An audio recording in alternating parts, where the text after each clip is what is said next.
Welcome to the Patent Literacy Symposium session entitled The Science of Reading Meets the Science of Learning. My name is Jeannie Hertzler, and I'm joined by my colleague Laura Lamont this afternoon. We are excited to facilitate this session for you.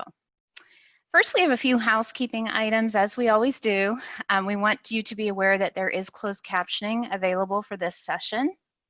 The handouts for the session are on the Schoology platform, and they are in the folder for today, June 11th, in the time slot for this session and under the name of this session.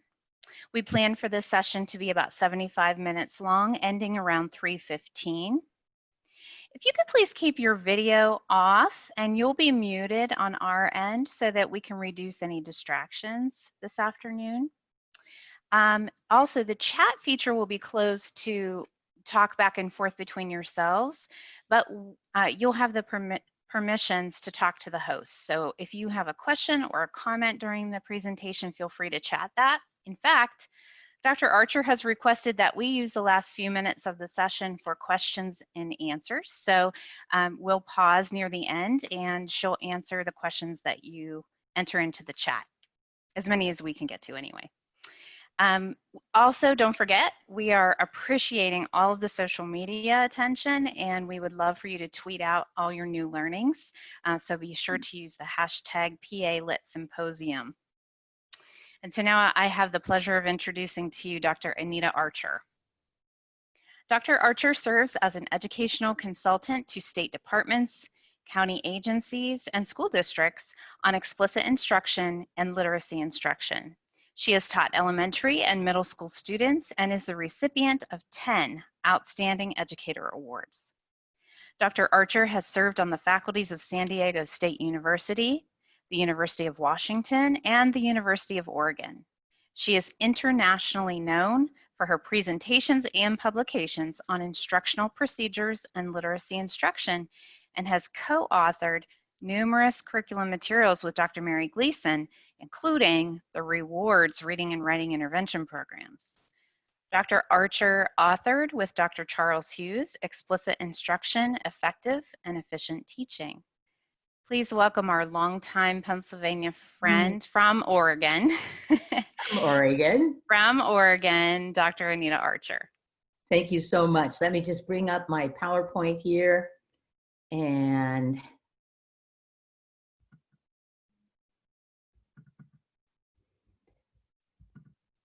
there we go. Perfect. Wow, isn't this a great symposium that we're all participating in? I don't think that there would be a better conference in the United States than the one you're attending right here. And so one of the things that I'm going to be focusing on is the relationship of learning and teaching and learning. So our title is The Science of Reading, which you are getting so much information on. If you were tuned in this morning to the keynote by Louisa Moats, that was on much of the science, and almost Jack Fletcher yesterday, and again, the sessions are focusing on that. And much of that is on the content of what we should teach. But it's equally important for us to take the research from the science of instruction, the science of learning, and employ that in our interactions with students. So we are going to talk about this relationship: the science of reading meets the science of instruction. But you know, for all of the participants and all of the speakers, there is embedded in this conference basically a moral imperative. And that moral imperative is that all of our students, no matter who they are, that their outcome being with us every day and every period and every moment would be that they would have learning. And that would be our focus, not completion of activities, but actually learning, and more learning, and more learning, and more learning, and more learning, and more learning. That is the outcome we want. And it takes what we know about instruction to optimize that for all students. So our instruction would be totally equitable and of great quality. So in a recent book written by Adam Boxer, he looks at explicit instruction, which we're going to talk about today. And I'm going to read this to you. So put your finger under the first word in the passage. I'm going to infuse a little bit of how to teach remotely because it's possible you might get to. So touch the words as I read it. Explicit teaching is not just the episode within a lesson when information is presented. It involves chunking content into small components, guiding students' initial attempts at working with that content, and gradually releasing control into more open activities as students gain mastery. It is a teaching model that progresses from I do, to we do, to you do. When I read that, I smiled because the terms I do, we do, you do were ones that I coined in 1974. Some of you weren't alive in 1974. And then they were first published in a manual for CEC on instruction and in 1988. But they are still viable today. In fact, what we were looking for were wordings that we could use for very explicit instruction that would basically mirror Madeline Hunter's work on demonstration, guided practice, checking for understanding. So we thought the terms first, I do it or demonstrate, we do it, guided practice, or you do it, checking for understanding would be a way to make it more memorable. And now I do, we do, you do is ubiquitous. It is everywhere.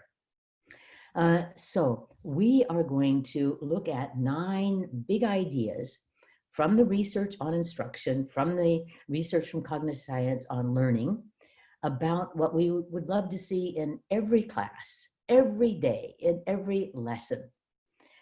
So get ready to add the bold word. So in every day, in every class, in every lesson, the teacher would focus on critical content to promote learning. And the teacher would break down complex strategies into obtainable pieces to ensure learning. And the teacher would provide quality, explicit instruction lessons that yield learning. And during those lessons, the teacher would actively involve all students in responding throughout the lesson, making learning visible. And the teacher would carefully monitor students' responses, adjusting the lesson as necessary to ensure learning. And as a result of monitoring carefully, the teacher would provide affirmative feedback or praise and informative feedback or corrections to support learning. And the teacher would provide deliberate practice, spaced practice, and retrieval practice to ensure mastery, retention, and learning, and would utilize management procedures that support students and teachers, thus facilitating learning. And finally, that the teacher would intentionally establish with all students positive teacher-student relationships that would definitely support learning in the classroom. So those are the big ideas. And here's what I know about you. I've had many opportunities to work in Patton, many conferences, many visits to individual locations in your state. And I know the high level of knowledge that teachers have. So my goals are, number one, to affirm what you already know and do, because you're going to say, I always do that. I'm very good at that. But number two will be a reminder of what makes a difference, because some things can drop out of our repertoire and all we need is a firm reminder to bring them back. And then finally, I hope to add to your repertoire. So let's look at each of these and how we might use them in our classrooms to ensure that the outcome for our students, all the students, is learning. So number one, and read it with me and go. Focus on critical content to promote learning. Focus on critical content in every domain, picking out what is going to make the most difference, putting our energy on that. Now at this conference, one of the underlining organizational features is the use of the simple view of reading. And you're familiar with this. Came by Goff in 1986. He wrote the first article on it, where we looked at decoding and language comprehension, both necessary for comprehension. And you'll notice the multiplication sign there, and that is a reminder that these do not compensate for each other. So we have children who have high decoding skills, but low language comprehension, and thus they would have poor reading comprehension. We have students that have high language comprehension, but low word level decoding skills, as you see in many children with dyslexia, and the end result is that it interferes with their comprehension when they read. So we have to look at both of these areas and provide content in both of them. Now, if you have gone to sessions already for 2 days and you've got one more day left, you've gone to sessions on many of these aspects. So let's look at the decoding first. So this is a model that was also used in a review of research done by our own Institute of Educational Science, IES. And they publish, as you may know, some practice guides that are on topics where researchers come together, they review the research on a topic, they pick out the best studies that have the best scientific design, and look at the results and then make recommendations on what we should do as teachers. And so this comes from that model. So decoding skills, that the students would have print concepts. One thing we know is if you're able to give a label of a name to the letters, that is fairly predictive of the ease of acquisition of reading. And you know things like top to bottom, left to right. One very important area that we're stressing even more today than we did 54 years ago when my career began is the area of phonological awareness. We have an alphabetic system where the speech sounds are represented by letters and letter combinations, graphemes. And so the students need to be able to hear the sounds in words and understand that we can put verbal language into smaller components, sentences into words, words into syllables, words into phonemes or sounds. And so we have exercises where the students listen to sounds and blend words together, where they say a word and they segment it into the phonemes. So we have phonological awareness. And we know that as critical content, we're definitely going to teach kids letter sound associations, the speech to the print, the sound to the corresponding letter or letters. We're not going to pray that they figure out letter sound associations. We're not going to hope that they're going to give it. We're not going to randomly teach it. We're going to teach it very, very systematically, very, very explicitly and directly so that they will get those letter sound associations, which is the key to being able to read English. And then we're going to put those sounds into words, and we're going to teach them how to do continuous blending so that they can sound out the words. And we're also going to introduce prefixes and suffixes because 80% of all multisyllabic words have a prefix or suffix. So we want those patterns also to be recognized in figuring out unfamiliar words. And then we are going to work to get students to have instant recognition of words. And they will need for that, as seen particularly in the research by Lene Airy, they're going to need letter sound associations as well as phonemic awareness to increase their sight vocabulary. And the more words we recognize effortlessly, then the more fluent we are. So we know what goes into the decoding side of reading. We know the critical content, we just must teach it very, very directly. Now, yesterday I had a chance to talk about comprehension, which of course, being able to read the words is necessary, But also, if we look at this model, having background knowledge as well as academic vocabulary makes a significant difference. Maybe you went to the session at this conference on inference, and that would be a skill using what we know and what's in the text to make an inference, a difficult skill for many children. So we know what to teach. Critical content is well known. And that's where we need to put our energy. That's where we need to put our time so that all children can become exactly what we want, which is readers. So the motto, one of the things I've done in my career is often made up mottos on big ideas so people would remember them. And my motto here is teach the stuff and cut the fluffs. Teach the stuff and cut the fluff. Because sometimes there is fluff that is not useful. For example, let's just take encoding, because spelling of the words is also very useful to strengthen reading. They're reciprocal. If I teach you systematic reading, it increases your spelling. If I teach you spelling, it improves your reading. But let us be certain that we're teaching the stuff and cutting the fluff, even in terms of how we practice it. For example, the research would show that the best way to practice spelling is dictation.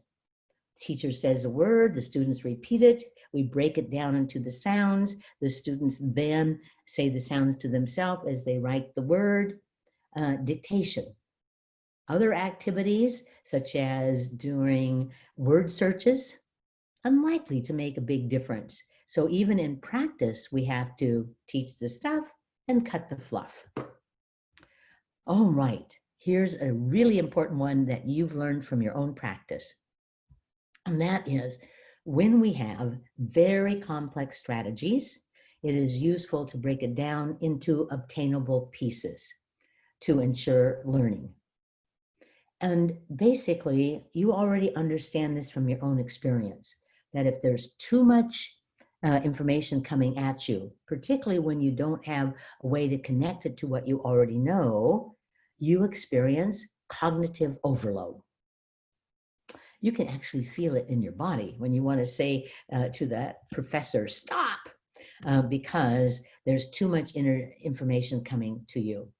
So we need to get it into obtainable pieces. And that means that if I am teaching intervention, it might have to be broken down even more for students to obtain that information. So let's look at how this plays out in terms of the critical content that you're teaching, because it does. For example, David Kilpatrick, who has a lot of focus of his work on phonological awareness, gives us a breakdown of the skills within that, from early phonological awareness to basic skills of blending sounds into words or segmenting words into sounds, and then advanced phonological awareness, where we have the students delete a sound or add a sound or substitute. Let me just talk a little more about that one, because I was asked some questions earlier. So let's say that be my students. My word is Pam. What word, everyone? Pam. Take away the p and the word is am. So then you end up with deletion. So the word is am. What word? Am. Add h and the word is ham. Excellent. Or substitution. Our word is Pam. What word? Pam. Take away the p and add h and the word is ham. All right, so we know that there are a number of skills that we put under the umbrella of phonological awareness that students need to learn. Well, when we teach letter sounds, we break it down into obtainable pieces. We would not try to teach 15 letter sound associations in one lesson. We are going to break it down. So remember that document that I referred to, the IES Practice Guide on Foundational Skills to Support Reading for Understanding in Kindergarten to Third Grade in 2016? You need to get that. The IS practice guides are really worth examining because our researchers have used studies to figure out what are the best practices and give recommendations to us on many topics, including foundation skills. So within that document, they used the work of Doug Carnine, Jerry Silbert, and Ed Kamanui, who made a list. The programs you have don't have to be exactly this, but the thinking about it. So we're going to introduce single consonant and vowel letters. And we are going to start with ones that are continuous sounds like ah and and then the students are going to learn words like am. And we're going to separate ones that could confuse. For example, the phoneme for the letter I, and the phoneme for the letter E, for the letter E. They are separated in this and in this sequence. So here it's broken down into obtainable pieces. Well, there's other areas where we see this. For example, in the work of Louisa Moats and Tolman in letters, they look at single syllables and have closed syllables, consonant, vowel, consonant, consonant, consonant, vowel, consonant, consonant, vowel, and they have open syllables, and they have silent E syllables, and vowel teams are controlled and LE at the end. Now, basically, what these syllable types indicate to children is an indication of what the vowel sound within the syllable would be. And so that if they have an open or a closed syllable, they're more likely to use what we call the short sound, in an open syllable, the long sound. So we break things down to make them obtainable. And my motto here is sort of an overarching motto of why we break things down and why we teach it explicitly, because basically success breeds success. The more success I have, the more likely I am to give it more effort and more practice. You know, we used to think that we needed to have clever activities to grab the students' attention and capture their motivation so that they would have achievement. So I've been recently studying the whole area of motivation, because when I look at it through the lens of instruction or cognitive science, it appears that, that maybe it's different. Maybe it is that you experience success, and that success motivates you to give it more energy and more effort. Now, during the little break today, I took 15 minutes to practice my beginning cello, very beginning cello. And I noticed that I am practicing more and with more time, with more effort, with more thoughtfulness than I did even a few weeks ago. And it was totally related to the fact that I experienced success, and that success motivated me to give it more effort. I actually played a song that when my assistant came to work, he recognized, which definitely made me think it was Ode to Joy, and that I would, oh, okay, I'm getting better. I've got to practice more. And so it led to more motivation. Well, so we're going to teach critical content, breaking it down into obtainable pieces. So we have success because success breeds success. And we are going to use quality explicit instruction. Now, you know, as I read through all the handouts for this conference, the term systematic explicit instruction reoccurred and reoccurred. Systematic, that it would be very powerful and logical, and explicit is you're going to get it. It is made to be obvious. We're not going to hide the light behind the podium. It's going to be very obvious. And we know that makes a difference in foundational skills of reading.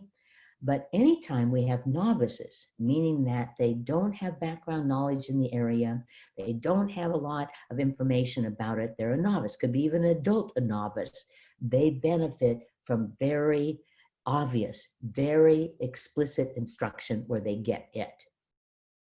And the effect size for explicit instruction is certainly above 0.4. It is in that area of desired practices, as is direct instruction, as is mastery learning. And this goes directly to what we talked about earlier: demonstration, guided practice, checking for understanding. I do it, we do it, you do it. And I say the sound, we say the sound, you say the sound. I sound out a word, we sound out a word, you sound out a word. I write a sentence, we write sentences together, we write sentences together, we write sentences together, and you do it. Now, I do, we do, you do, or I do it, we do it, you do it, is something that we can use all the time to guide our instruction in many different domains, not just in reading, but in math and science concepts, social studies.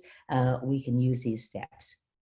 But we also must teach these steps to our paraeducators, because many of you who are working in the area of reading do have paraeducators who, under your tutelage, are teaching certain programs.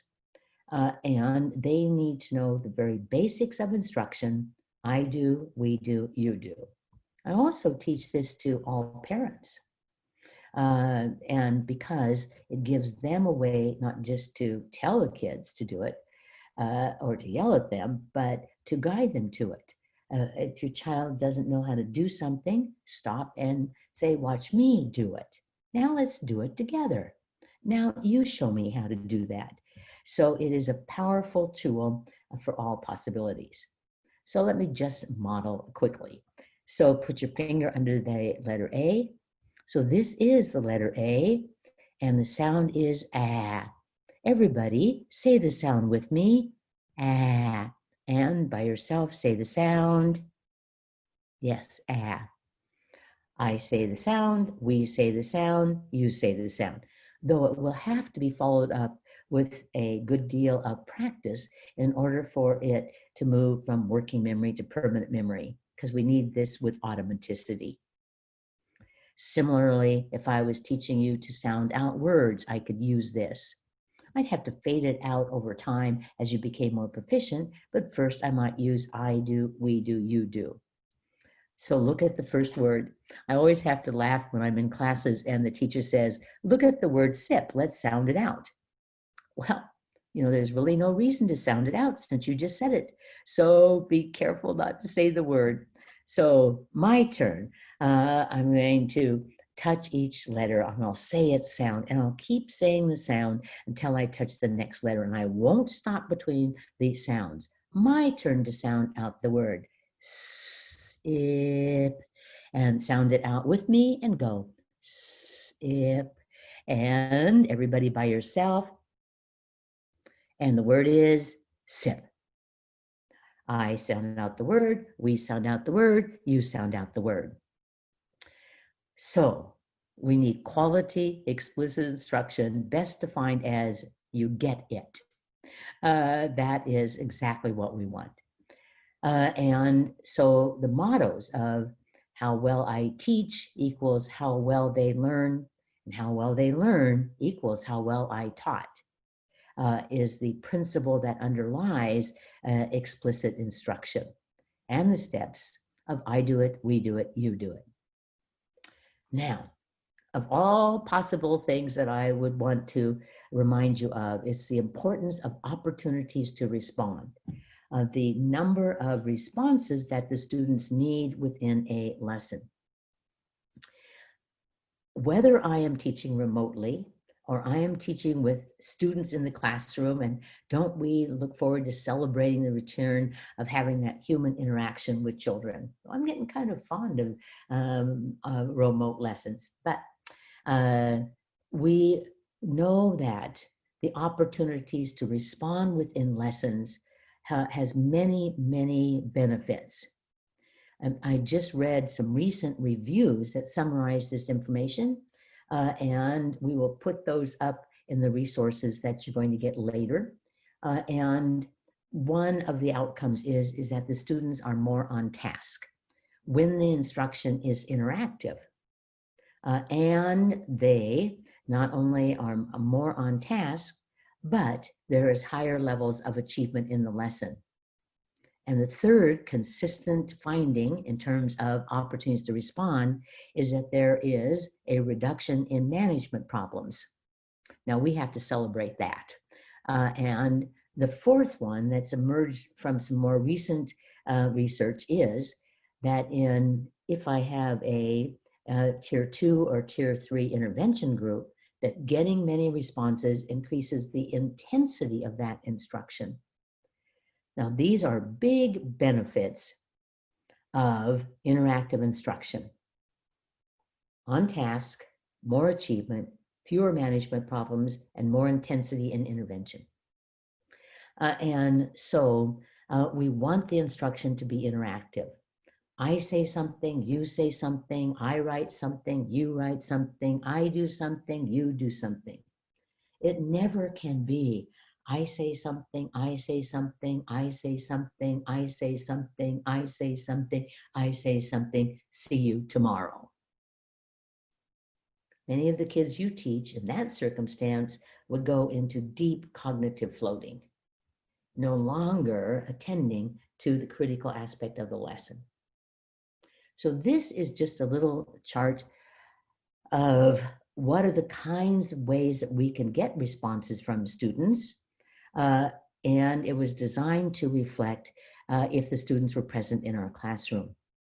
And we'd have to do a little modification of this for the classes that we're doing on a remote basis. So let's look at first, if we had the best of all worlds and we actually had the gift of children in our class.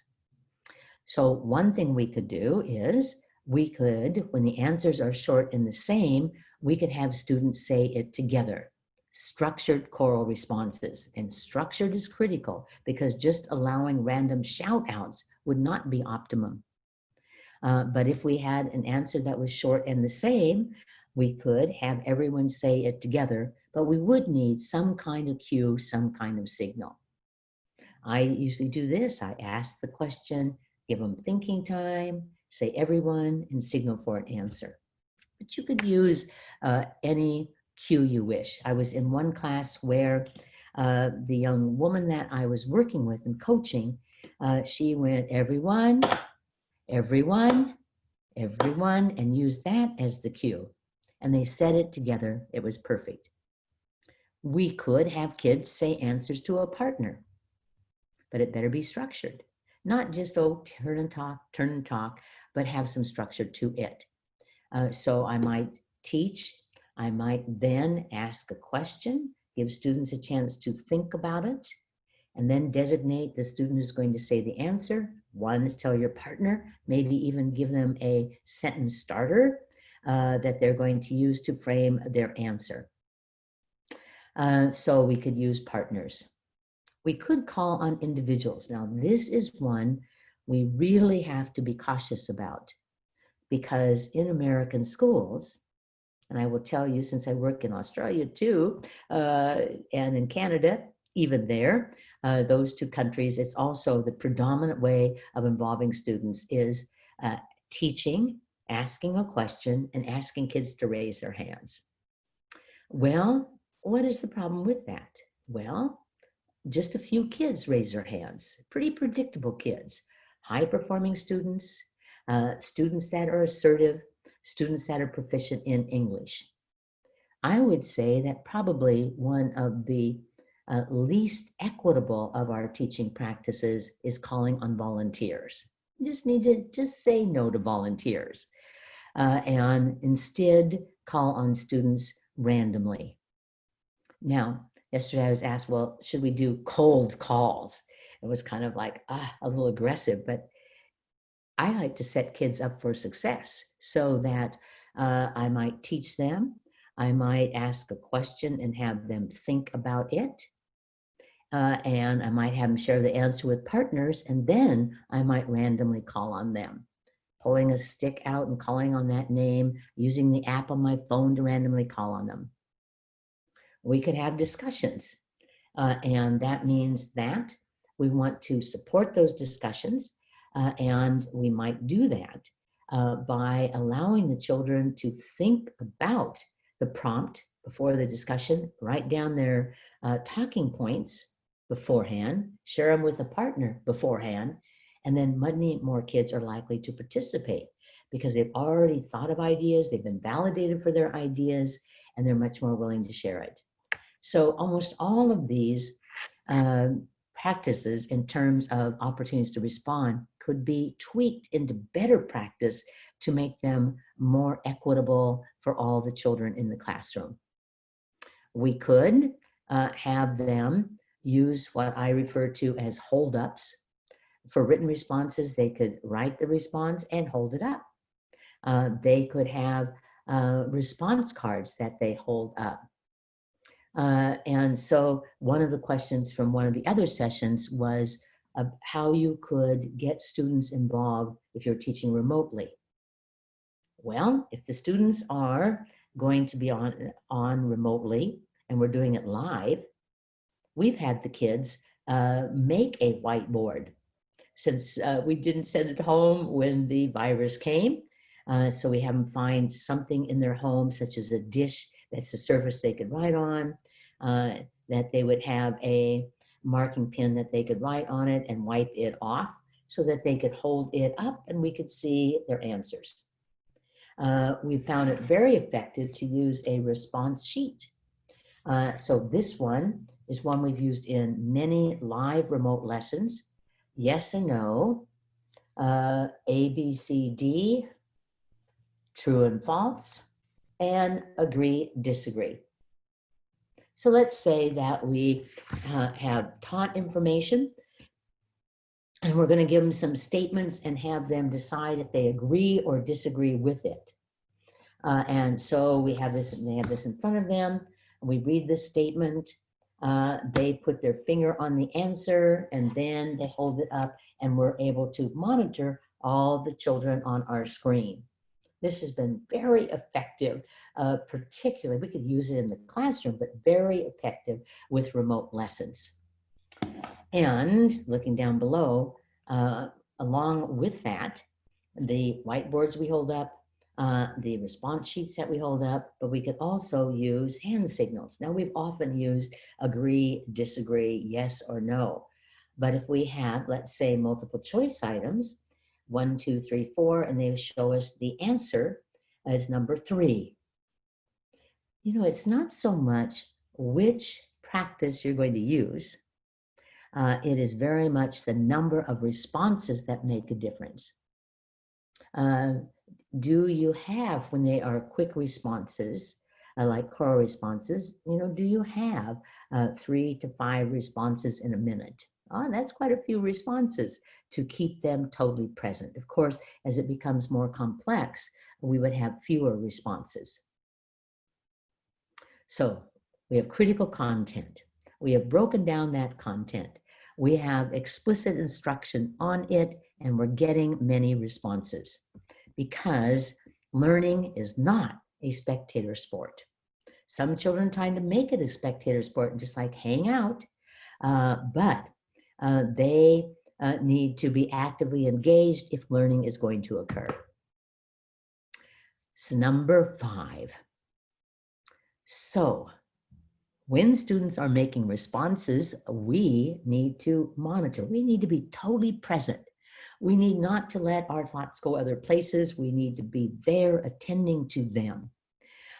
Because based on those responses, we are going to adjust the lesson. Those responses are sort of a type of formative assessment on an ongoing basis. And from them, we decide, can we go forward? Do we need to reteach it? Do we need to give more practice? So we're making those decisions. We're also making decisions in terms of what feedback do they need? Do they need affirmation? Do they need information and corrections? So monitoring is very critical. Now, this little chart just reminds us about how we might monitor. And so when students are giving answers, And we are doing choral responses, which I will tell you are easier in the classroom than are on remote lessons. It is very, very difficult to get it to sound together. For example, I'm taking cello lessons online, and my teacher and I cannot play together because the transmission level is different depending on our platforms. And so choral responses work very well in the classroom, but not so great on live lessons remotely. Because many of the lessons curriculum materials that I designed are used electronically. For choral responses online, we had to mute the children and we could observe their mouth movements, but if they could not say things together. I learned this on my birthday, which happened to occur during the pandemic, and all my friends were online trying to sing happy birthday together, but it didn't sound like beautiful music because they couldn't sing together. And so choral responses work better in the classroom, but you can use them remotely. But you might have to use more calling on individuals to verify their responses. Well, in the classroom, we're using partners, more difficult to utilize remotely, but in the classroom, as soon as we say an answer to a partner, then the teacher needs to move out and circulate and look at the responses and listen. In Stan Payne's work, he talked about walk around, look around, talk around. Walk around, look around, talk around. A very powerful teaching practice whenever students are sharing answers with partners, when they're working independently. We're not sitting at our desk. No, we are walk around, look around, talk around. And we do call on individuals, but not on volunteers. We want to reduce those to almost absent in our classrooms. But I could randomly call on students, and then my monitoring would be listening carefully. In those holdups, they hold up the slate, they hold up the cards, they hold up the hand signals, whether it is in classroom or remote teaching. We are going to carefully look at those responses and adjust our instruction and our feedback based on those answers. The students are making written answers. Maybe they're writing on their whiteboards, writing on a paper. I was even in a class where the kids wrote on their desk. They loved it. The teacher would circulate, walk around, look around, talk around. And action responses, you would simply look at it. So you're monitoring and thinking about it all the time. What kind of feedback do I need to give? How do I need to adjust my lessons based on that monitoring? Well, what is our big mottos for this? Look carefully, listen carefully. That sort of sums up monitoring. But walk around, look around, talk around. Walk around, look around, talk around. You know, you have some events in your teaching career that you will never forget. And one of them has to do in my career about walk around, look around, talk around. So I've written many instructional materials. That's mostly what I've focused on in my career, but some textbooks. And so most of them were written in different coffee houses in the towns where I was living, including in Portland, Oregon. Now, I step out my door, and in my neighborhood, we have 6 Starbucks and one 24-hour Starbucks. I bet your community doesn't have one of those. And so I often would take all of my work and head over to Starbucks because I could have coffee and it kept me awake and it was great. But when I got a manuscript back on the book that I wrote with Charles Hughes, I was in New York City. And so I needed to find a new place to work, particularly in the evenings on this manuscript. And there was not a Starbucks near the hotel. But one night I went out and I found a Dunkin' Donut. So I started going to Dunkin' Donuts because it was 24 hours. And it was perfect. I had a table, I had coffee available and donuts. But I also had a whole group of people in the environment because it happened to be a major hangout place for New York's finest. And every night I went there, same people were there, the same police people, and there were some added, some subtracted, but they got to know me. In fact, they started buying coffee and bringing me donuts, encouraging me in my work. But I thought to myself, Duncan was pretty darn safe. I mean, when you have 30 policemen in there, it's safe. And I thought maybe they should use a teaching strategy. They should walk around the neighborhoods on the west side of Manhattan. They should look around. They should talk around. So I decided to make posters, a little gift from education to our policemen: walk around, look around, talk around. And I took it to all of the precincts in the area. I have no feedback if they ever used it, but it sure delighted my heart. And so we are monitoring. One reason is to give feedback. And basically our feedback is of two types: affirmative feedback, praise, informative feedback, or corrections. So we are going to give feedback, and that's based on the responses of the whole class or based on the responses of individuals. Now, feedback. Hattie's original independent research focused on feedback. So he has many articles written by John Hattie on feedback. But in his work, feedback consistently has a very high effect size. It makes a difference, the feedback that we give students. And when we give feedback to individuals, in my work, we often talk about a strategy called peck, peck, peck. P for praise, E for encourage, and C for correct. So let's say that students were writing and we had gone through success criteria on paragraph writing before they started writing. That they needed, in the success criteria, they needed a topic sentence. All the other sentences had to go with that topic sentence. They needed to have transition words so that there'd be some flow in their writing. And there were success criteria for conventions. So capitalization, punctuation, correct spelling. So we've gone through those beforehand. Now the students, after we've modeled, after we have done it with them many times, now they're writing on their own. And we as teachers are doing walk around, look around, talk around, and giving feedback. So I come to the first child and I look at what he's written and I give him P for praise or affirmation. So based on the success criteria, very specific feedback. So I read your topic sentence and it tells exactly what the paragraph is about. I read each of your sentences that have details to support that topic sentence. And there you use two transition words that really made this smooth. I see no errors except in this sentence, there are 2 errors. I'm just going to put a little 2 here and you're going to reread it and find and correct those 2 errors. When you're done with that, you are all set to move to the next paragraph. So that would be affirmation. It would be praise. E for encourage.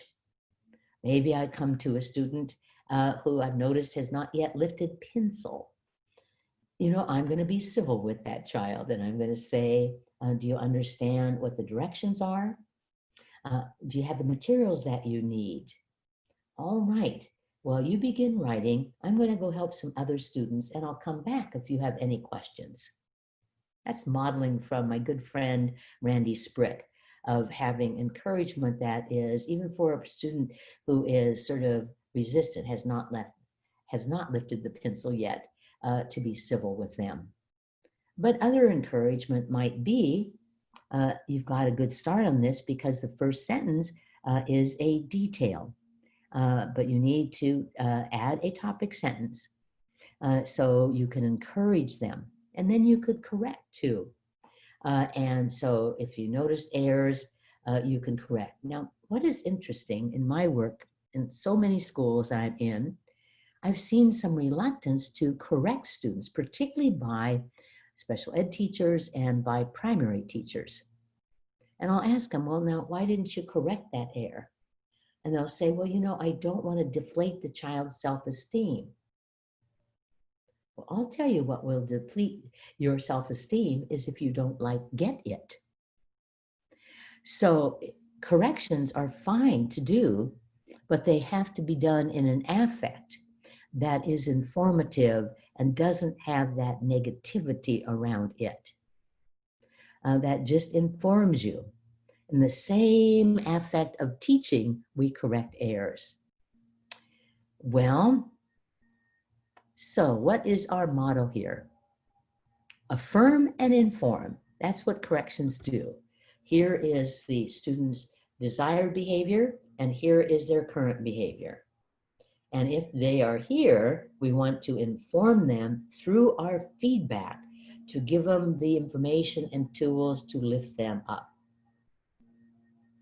And the motto here is basically feedback feeds forward. Feedback feeds forward. And I've been writing these mottos for a long time, but this is sort of like a new one because I was cooking with a goddaughter in my kitchen and we were having a discussion about her boss. And she told me, you know, I don't like feedback. I just don't like it. I've always resisted it. But this boss told me that feedback is carefully given so it feeds forward. It feeds forward in terms of your subsequent performance. And so I love that. Feedback feeds forward. Well, number 7. And this one I really want you to attend to because we need to do this. Now, I'm going to ask for a tiny break because my gardener is here and it's going to make it so you can't hear me. So I need to have my assistant take care of it. So don't go away. Read it to yourself.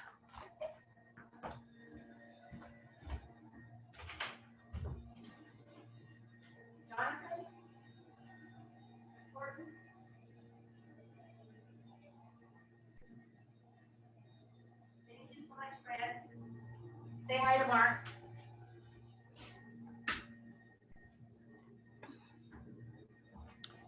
Thank you. Now I have to say I have a beautiful garden, all because of Mark, but he's cleaning it off and he's going to turn that off for a moment. So you can hear me and I can ensure that my attention's with you. So there are 3 kinds of practice that we need to note. It's not quite off yet. If you look here, you can see why I love this garden there. These are the red carnations that are growing up in my garden with many other flowers. I am so blessed by beautiful garden and cool weather. There we have silence. Thank you.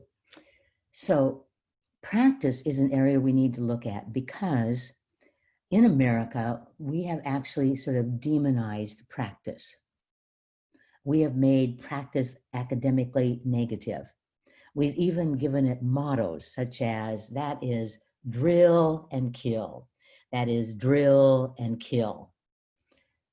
You know, I have to tell you, I have yet to have heard about any event in which additional practice led to death.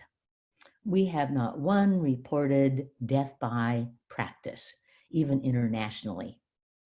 In fact, it's even not accurate because if I'm going to learn something, I need some significant practice in order for it to move from working memory to permanent memory. So we need to rethink practice. So these are the 3 kinds of practice: deliberate practice, retrieval practice, and space practice. Now, even before I go forward, I want to recommend to you 2 websites that do an excellent job on the area of practice from cognitive science research. One is www.retrievalpractice.org. That one you don't want to miss because the authors, cognitive scientists, have written beautiful modules to look at deliberate practice, retrieval practice, space practice that you could use in PLCs. The other one is Learning Scientists, all one word, Learning Scientists with an S.org. And that website, particularly if you teach older kids, has modules for children to teach them about deliberate practice, retrieval practice, and space practice. Okay, let's look at each of these. And so first we have deliberate practice, and that is goal-oriented practice that is consciously devoted to improvement of a skill. So going back to the example I gave you before about the third graders writing a paragraph, well, I could say, write a paragraph, not deliberate, or I could say, let's look at the success criteria that you're going to think about as you're writing this. That it has a topic sentence, that all the other sentences tell more about the topic, that you have transition words, and you have the conventions in place. Let me just give you, though, a very specific example. So I am taking remote lessons, beginning cello lessons, and my teacher really understands deliberate practice. So I just went into my music room and grabbed this. So there is David, the cello teacher, and he sent this to me afterwards, and he said, okay, now Anita, this is what you need to work on. And he has listed everything that I need to do in my practice, because he doesn't just say practice for 30 minutes, because that would lead to less gain than very deliberate practice that was goal-oriented. So he said, on the open strings, I want you to go 8 times on each string with a relaxed bow hold, and each note more beautiful than last. Well, we have not yet given the word beautiful to my notes, but anyway, and then you're going to play a scale, a C major scale, and you are going to do 2 bows on each note, trying to make the second one sound better than the first. He totally gets goal-oriented practice, but we have to do that with our kids. Next is retrieval practice.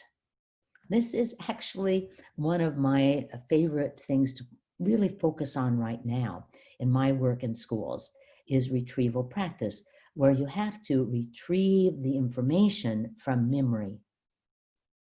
So let me just tell you a story that showed this in the area of reading and in kindergarten. So I'm in a class training principals, a great group of principals, how to do walkthroughs. And we're watching a teacher, and this happened to be in February, and the teacher said, let's review sounds that we've learned, and held up a card and said, this is the letter M, its sound is M, say the sound. And then put up another one, said, this is the letter T, we do this one fast, the sound is T, what sound? T. And went through the cards. And next to me was a principal who wrote down, excellent job having review. I said to that principal, let's step outside and talk about this. Because the problem was that the students had been taught these, but the teacher was having practice that did not require retrieval of the information. Getting the information out of your mind, retrieval. And so it was not as effective. And so we said, well, what would you do? And so we asked the teacher if I could do the review. And so I simply took the same cards, put up the first one, and I said, what sound? And the students, and I said to them, when I put it down, stop saying the sound. So they went, and put it down. Then I took the next card and say this fast, and say it again. And there they had to retrieve it, much more likely to help retention of the information. Well, we also have space practice and the reminder that all of the practice should not be in one session, but rather should be spaced over time. This is one where we have to really look at any core curriculum material we're buying in any domain to be certain that they have, as designers of the program, have followed this advice. So I was working in Wichita, and we looked at their core program, which introduced vocabulary before a passage, taught the vocabulary, but never saw the vocabulary again. Well, it's going to drop out of their repertoire because spaced practice has been shown to almost double the retention of information. So we had a plan that we would teach the vocabulary on Monday as prescribed in the pacing guide. And then the next day we would go and do a quick review of it. And then on Thursday, we would pick out the hardest words and expand on the meanings, but not taking more than 5 minutes to do that. Then the next week we would do the same thing, but on Friday we'd also play a quick game of vocabulary game. And so we had a plan for spaced practice. And that is what we need to consider for our curriculum materials, is how to heal what they have done poor practice sometimes in design in terms of spaced practice. Well, just look at the high effect sizes of practice. You know, it makes so much sense that practice might be related to like learning. So deliberate retrieval spaced practice. And I had a hard time coming up with the perfect model because many people say practice makes perfect. No, practice makes permanent. Perfected practice, getting better over time, more accurate over time, makes perfect and permanent. Well, one of the things that you, as various experienced teachers, know is that you have to have good instruction simultaneously with good management. I've had so many young teachers, first year of teaching, saying, I'm a really good teacher, but a poor manager. You know, this is not possible. These are linked in every moment in the classroom. We always have to be thinking about management when the students are there, even with students that are remotely there. We have to be certain. So here are some mottos for management. And first one, predictability predicts ability. I just love that one. That is so clever, Archer. Predictability predicts ability, but it reminds us of the importance of routines. Routines that we're going to start teaching first day of school. As they get there, what's the routine as we come to class? What's the routine as we leave class? What is the routine for getting materials? What is the routine for the drinking fountain? What is the routine for the pencil sharpener? All of those routines set kids up for much more ability to succeed in our classes. And having clear expectations. What we expect equals what we get.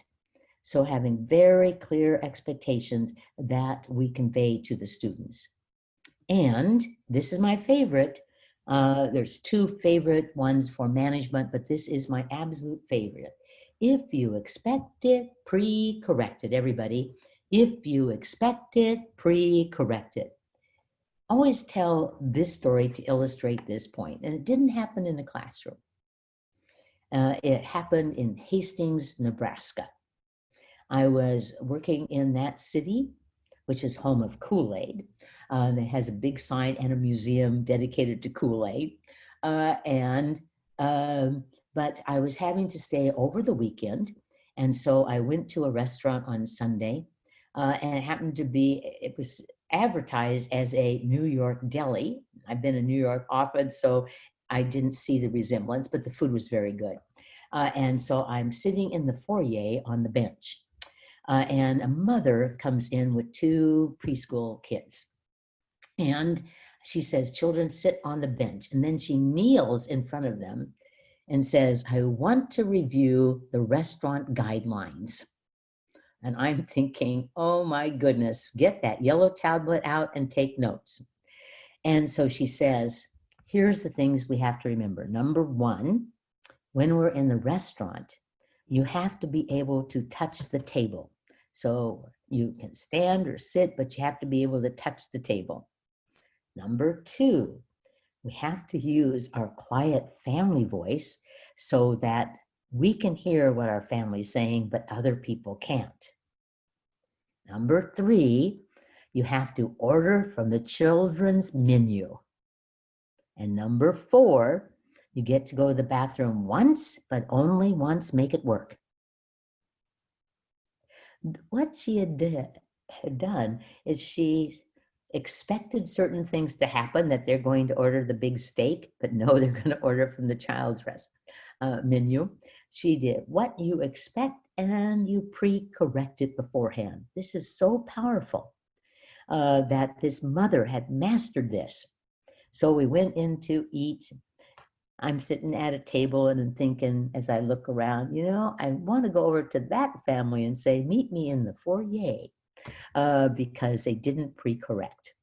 If you expect it, pre-correct it. The finest managers constantly do this. And we give positive feedback to students and positive behavioral support systems. They talk about 3 positive comments versus 1 redirective, or 4 positive comments versus 1 redirective. But here's my second favorite. Avoid the void, for they will fill it. Be prepared. You don't have to be frenetic, but keep the lesson moving, because when there is a void, they do fill it. And look at the high effect sizes of having behavioral intervention programs, but also behavioral organizers in terms of routines and guidelines and rules. Well, our final one is something that I consistently see when I visit schools in your own state. I see it very visibly, is the intentional establishment of positive teacher-student relationships. If you have a class where the teacher greets you at the door, that the teacher knows your name and calls your name, that the teacher, when monitoring, is careful to monitor a range of students, that you have a teacher who smiles at you. I had one new teacher say, I'm not supposed to smile until November, and I had to inform her, be a smiling machine on the first day, because you want the students to think that you are nice. You want them to go home and say, my teacher's nice, smile at them. And a part of this is, notice the student-teacher relationship, again, high effect size. But the motto is connect, connect, connect. Give eye contact, give smiles, give greetings, call on them so that they want to be in your present, that you have credibility in terms of your ability to handle management problems.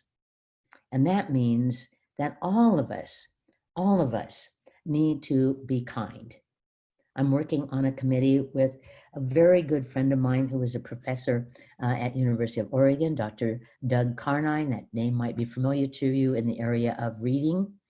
And he's now working in terms of kindness in many parts of our community, including schools. And we're working directly with people involved in PBIS, positive behavior intervention and support systems, to add kindness, that the children are going to be respectful, that they're going to be safe, and we'd add they're going to be kind. Don't we need kindness now? Everyone has had a very difficult time. We need to be kind and kind and kind and kind. And I will tell you, perhaps the kindest thing we can do, I think the kindest thing we can do is teach them well so that they learn and they thrive. Be kind. Now, this is a poster in my house. I have it at the top of the stairs. So as I come into my house, I'm reminded, be kind, be kind, be kind. Well, I bet we have a little time for questions. And can you help me out with questions? Laura, do we have some? We have one question. And the question